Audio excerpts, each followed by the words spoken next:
A man who embodies the city of Portland soccer scene almost as well as Clive Charles. It's Joe Sleven, current color commentary on the radio side for the Portland Timbers, works for Adidas Soccer, and in his heyday was quite the player at the University of Portland from '09 to 2012. Joe, how you doing, man? I'm good, man. That might be the nicest intro anyone's ever given me, Adam. So I appreciate that.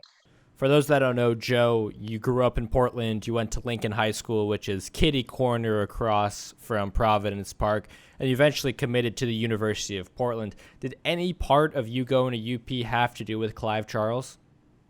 I'd say, there was just an overarching influence of Clive when you think about what he did to the Portland soccer scene. So I grew up in Portland, played at FC Portland from a club perspective, which clear ties there to Clive.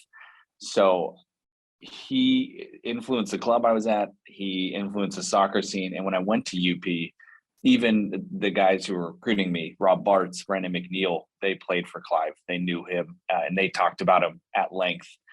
So you could see what it meant there. As much as it may not have been that direct task, something that was tangible in terms of that's where I go, I would say it was something I was aware of for sure throughout the recruiting process. And throughout my 4 years there, it was something that was constantly referenced, right? What he meant to the program and what he meant to those individuals that were there, or they would swing through and talk about it. Like Casey Keller was on my recruiting trip. I got to meet him, and like even in passing, his name would come up. So I would say he loomed large in all the right ways.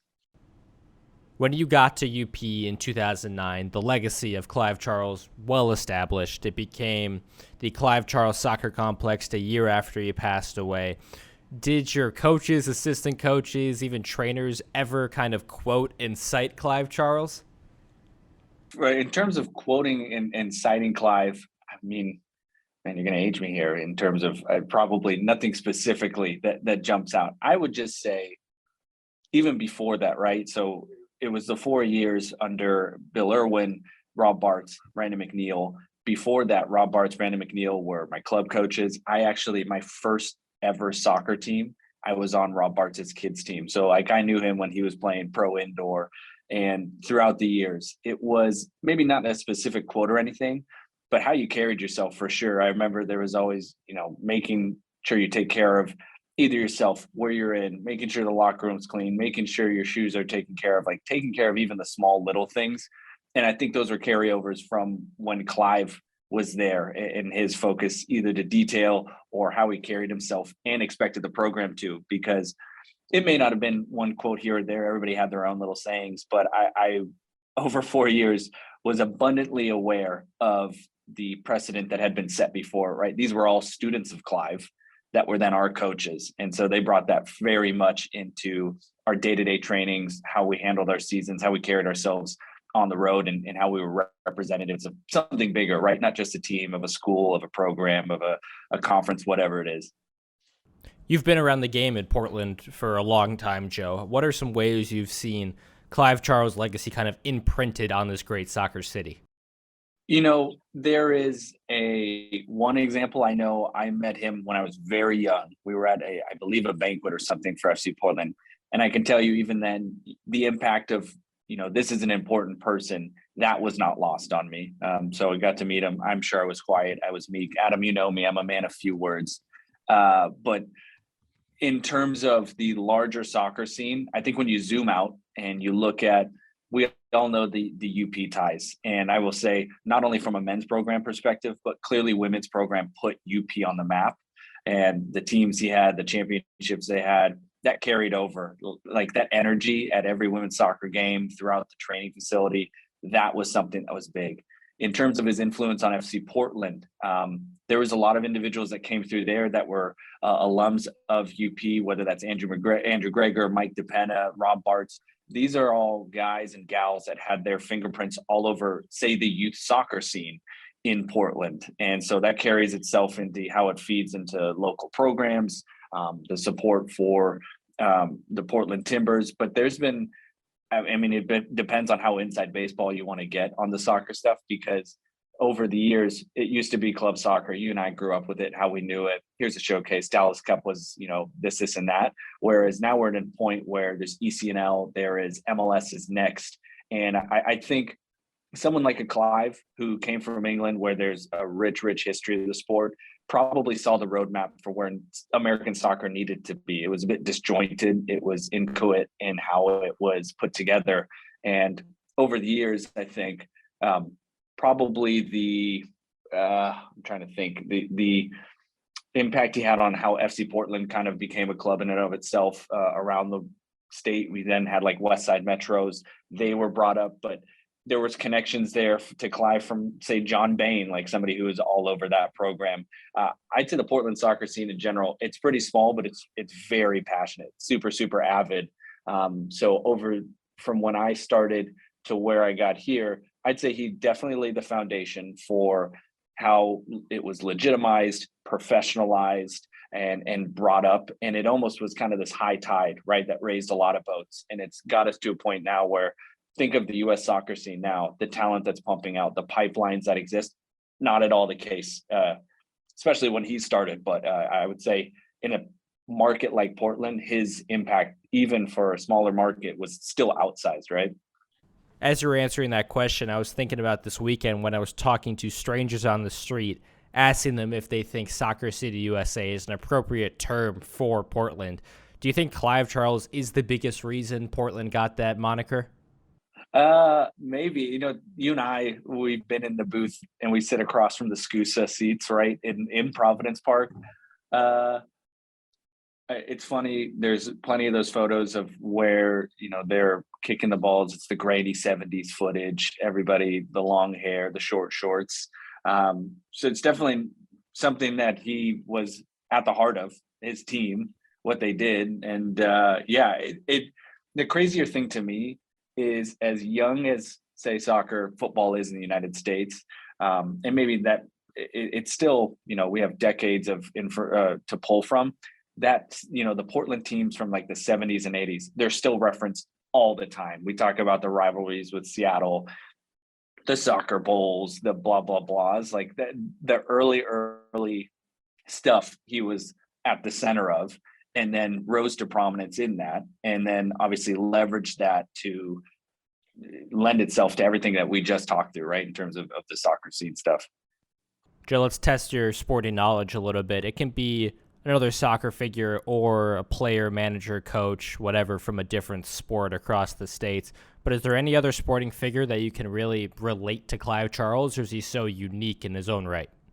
Man, that's tough, right? Like, soccer to me is so, it's unique in North America in that maybe you'd say a late arriver, right? Like baseball, America's pastime, NFL dominates the scene.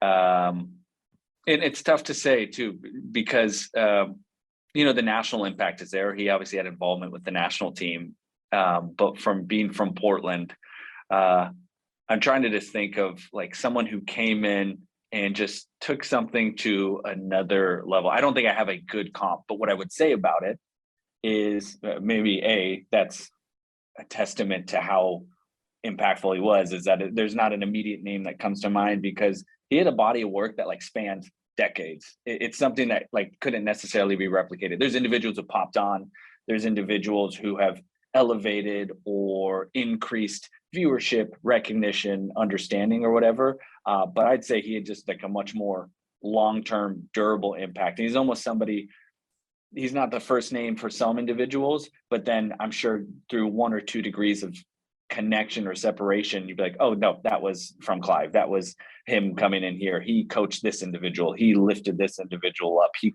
was behind the scenes on this stuff. So I don't know if I have a good comp. Not a great answer, but it's funny. He's almost orchestrating behind the scenes, and I don't think he would have wanted it any other way, right? He was never all about himself from what I understand. He very much was team first, winning the game and playing the game properly. You mentioned earlier you had the opportunity to meet Clive Charles when you were pretty young. Do you remember the year? Do you remember where you were? And do you remember anything really about that interaction? I don't. I think it probably was 98, 99. It is funny, actually, Adam, because I now remember this. I do remember my brothers. I have a brother who's 10 years older. And one thing, rite of passage here in Portland, you do UP soccer camps. Again, I was a little bit past it, but my brother, he did it. And he would have been, like anywhere in the range of like 87 to 98, whatever it is. He was doing these camps, and he says that he was on Merlot Field and he had watched like one or two games on on TV, which again, not easily readily available. You and I get to watch MLS on ESPN every week now. There was a couple games, and so my brother said he saw somebody taking a free kick, basically stamp their foot into the ground right below the ball so you can get under it or whatever. My brother did that in front of Clive Charles, and Clive was like, "What are you doing?" He goes, "I'm just getting my free kick ready." And he's like, "Don't do that to my field. Like, take care of things. You're 11 years old. Calm down. You're not whipping this one into the top corner." But it was funny because my brother was like, "Yeah, he definitely made sure we took care of things. We weren't careless. We were picking up after ourselves, and in that case, not messing up the field or anything like that." You probably had this conversation with your brother, who's 10 years older than you and maybe has more of a recollection of Clive, but you met him once as well. What's kind of the first thing that pops into your mind when you do meet a figure like that? I think of anytime, like at that age, especially, I think, like I said before, things are lost on you. But beyond that, there's this underlying like subterfuge of, all right, this guy's running the show, and I don't know to what degree, but clearly, like, this is the person to know. Soccer clearly not at the, it would say, forefront or what it is today. So I remember my brother, when I was like talking to him about that, because I did talk to my brother when I was talking about going to UP and playing in collegiate soccer, and he's like, "Yeah, Clive was the guy." He was essentially, my brother played for a club called West Villa, and there was a good club there. Within a couple of years, no longer, right? Like, these things had consolidated. FC Portland was like firmly on the scene, and very quickly, I think he came in and shook things up. And then from his time, like when he was a youth player, soccer even more so in its infancy, because it's not on TV, because you might not have as prevalent a presence, or the Timbers aren't what they are today. You're looking even more towards your coaches or towards other teams. And so selling what he was there. And my brother said he would see him at tournaments, or you'd see him on the side of the field here and there. And always it was something that when I decided to go to UP, my brother, not that it was, his overall ambition, but he's like, "That's cool, right? Like, that's something that was present when he was playing, and now it's something that I got to be a part of." It's a great anecdote about your brother, knowing the gravity that Clive Charles really held at the University of Portland, even after he passed away. Joe, unfortunately, UP is a Nike school, so we can't do much there with your ties to Adidas Soccer. But whose strings do you have to pull at the Timbers organization to get an honorary Clive Charles kit for the team? It's funny. I think back to, I want to say 2012 is when they did that like retro third kit, white based, green collar, floppy collar, like back in the day. And I think like the inspo slides were there. We actually had one of the jerseys. It wasn't Clive, it was Mick Hoban's. But there was, I don't know if there's like a true Clive on the back. I won't bore you with the internal details of how we have to set something up like that. Whose name would I have to go to? There's a guy over here, I'll just say his first name, Riley, that I would hit up for this request in a heartbeat. So he might, and he went to UP as well. Didn't play, but he would fully understand how important getting something like that would be. So when we go retro again, Adam, I mean, first, that's great. I like this activation idea. I'm not a parent in my own right, but I'm going to try to prep you for a parenting moment in your near future. When your son, he's pretty young, if I'm not mistaken, 1-2 years old.